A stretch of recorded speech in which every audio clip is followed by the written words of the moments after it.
19th or up to 4 days now at Crew Stadium in Columbus. Disturbed, Misfits, Pantera, Slipknot, Limp Bizkit, Royal Blood, Living Colour, Anthrax, 311, Judas Priest, Cypress Hill, Clutch, Mr. Bungle, Evanescence, Mudvayne, P.O.D., Tech Nine, Machine Head. Should I go on?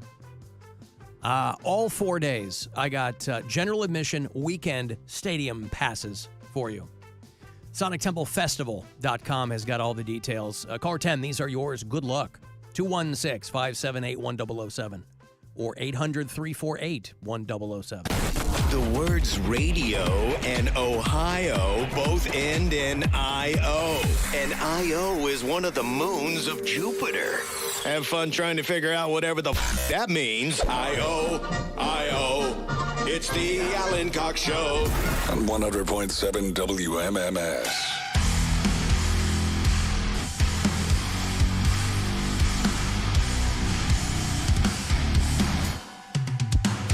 These guys going to be there too. Sleep Token, boy. I have been thus far flummoxed in my efforts to see these guys live. They are your second stage headliner that Saturday night. At least 2 or 3 times I have made plans to finally see Sleep Token over the past 18 months. And each and every time I have been thwarted. And it looks like I'm going to get thwarted again. Because I was going to go to Sonic Temple. But now it looks like I won't be able to. At least not that Saturday when I specifically wanted to see Sleep Token. Maybe I'm just not meant to see them. If you're a 311 fan, by the way, they are doing Sonic Temple and they're playing here in Cleveland a couple of months later. So maybe you don't want to haul ass to Columbus just to see 311. They're going to play Jacobs Pavilion on July the 28th.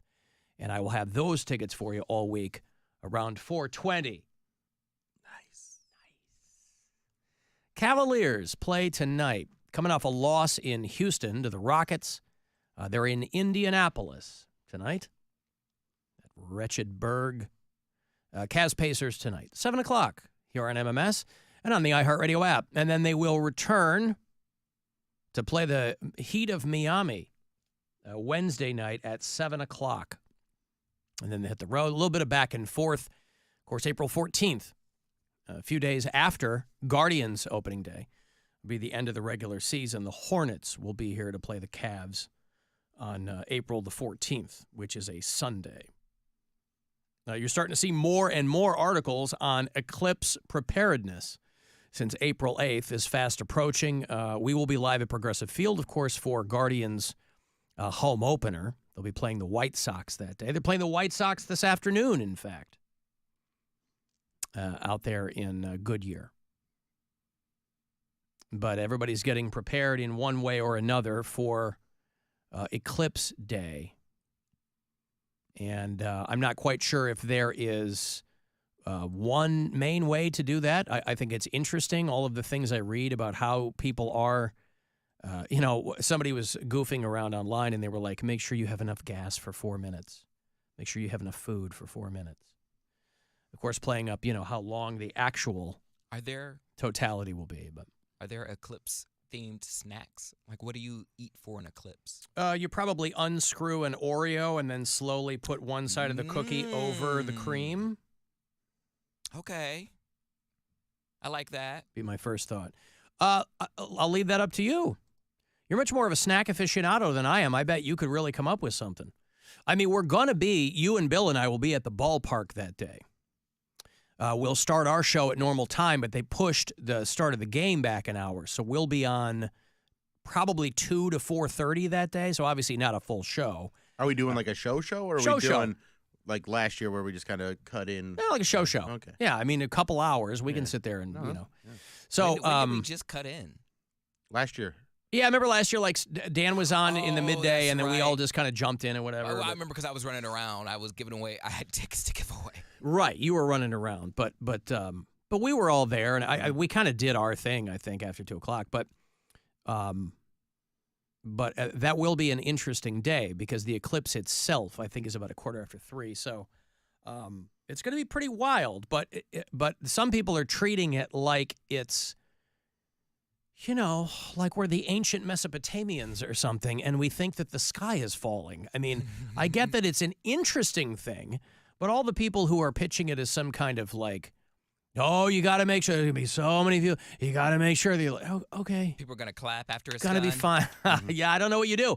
I don't know, other than protective eyewear, I don't know what proper Eclipse protocol is. I will say 4 minutes is in the grand scheme of things, when it comes to Eclipse only, that's a long time.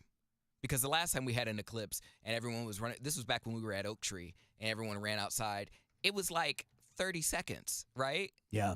4 minutes for an eclipse is quite a long time. That's actually pretty scary. It's scary, you say. Yeah, something blocking out the sun for 4 minutes is pretty scary. Like something not just passing by. It's just like, I'm just going to sit here for a minute. I'm going to take a poop real quick, and then I'm going to get off. Yeah, except you take long poops. So But you can't analogize it to somebody taking a poop. I'm not an eclipse. It just plop and then flush. That's all it's going to do. Yeah, plop and flush. But why don't you do that in real life? Because you're on your phone. You're watching 52 10-minute TikTok episodes. Tessa Wissa or While whatever he's her name taking a is. dump. Tessa Ressa. Tisa Risa. Risa Tisa. Yeah, he's in there taking care of business. I feel like you're not done pooping unless you have a ring around your butt. And does this involve a mirror? I mean, You can feel it. when you have a ring around like the thigh area and you get up like, ooh, I feel like I could fall to the ground because all the blood is rushing back to my legs. your feet, like you got pins and needles? Yeah, that's when I'm done Yeah, pooping. that's too long, man. That's when I'm done pooping. You want to get up and be like hobbling around every time you got to go to number two? I mean, here's what I think everybody is no, I shouldn't say everybody's forgetting, but I think it definitely bears repeating. And everyone does know this, but in the excitement that's building over the eclipse, it's gonna be cloudy here. Right. Right? It's going to be April the 8th in Ohio. It's going to be cloudy. So it will be, I mean, the spectacle will be somewhat diminished. Obviously, it's going to get dark. But anywhere where it's clear, that's really the optimum thing. That's what everybody's going for. But where is it going to be clear? There's no guarantee anywhere that's going to be clear. There will be places where it's clear, sure. Where? The path of totality goes from like Texas up to here. There's multiple states and cities where it's going to be. I'm just saying that Ohio has the most cloud cover of any part of the country. Well, So it's going to be cloudy on April the 8th. Barring some amazing, it would be great. It would be great if it was crystal clear outside on April the 8th. But like there's been Guardians opening days in years past where there's been friggin' snow on the ground. Yep. So, who knows? That's why I feel like people should kind of, if people are concerned, they might want to temper that concern. I don't know any more than anybody else, but I think most people can agree. It's a very high likelihood that it's not going to be a clear, sunny day in Northeast Ohio. Speak it into existence, Alan. I'll leave that to you. Plop and flush, the Cody Brown story. There you go. Yep. Plop and flush. Oh. Alan let Poundcake know that could possibly lead to blood clots by doing that so frequently. How's your blood pressure? Are you okay with your blood pressure? I don't know. I haven't checked. Oh, you don't get like a checkup or anything like that at any?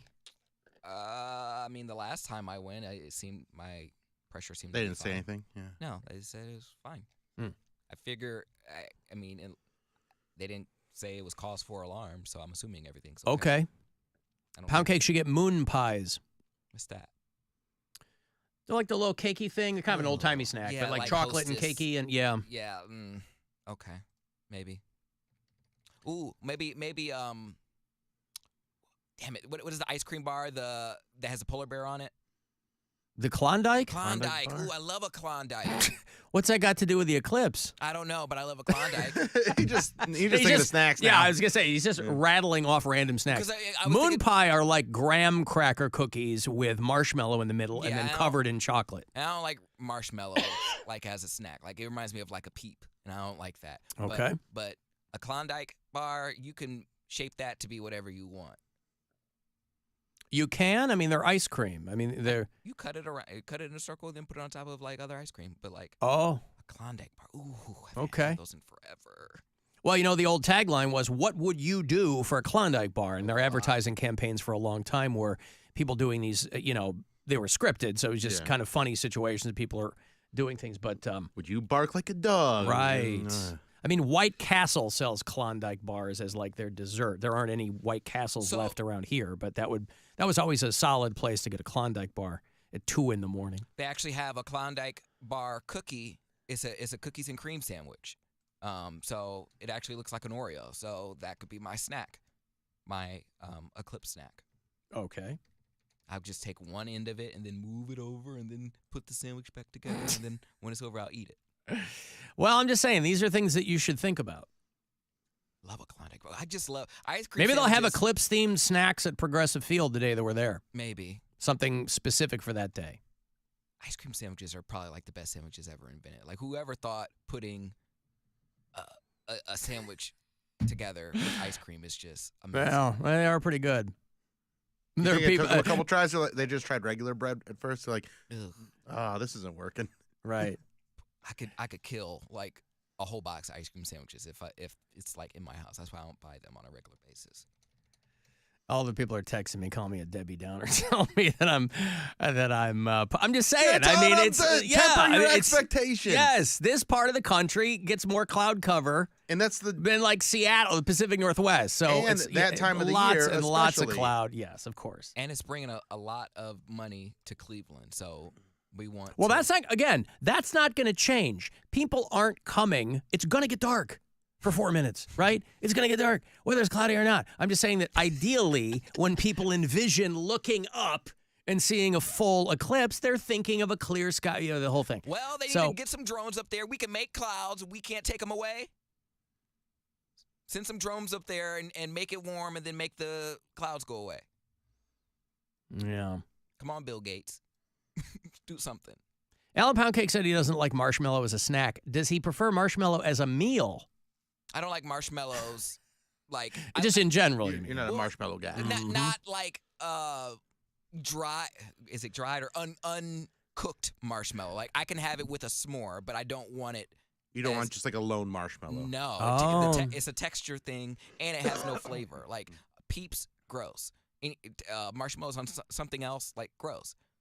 Even with like Lucky Charms, it's weird. Well, those are like fruit flavored styrofoam too. I mean, those marshmallows and Lucky Charms are just like compressed sugar. They're not Like, really.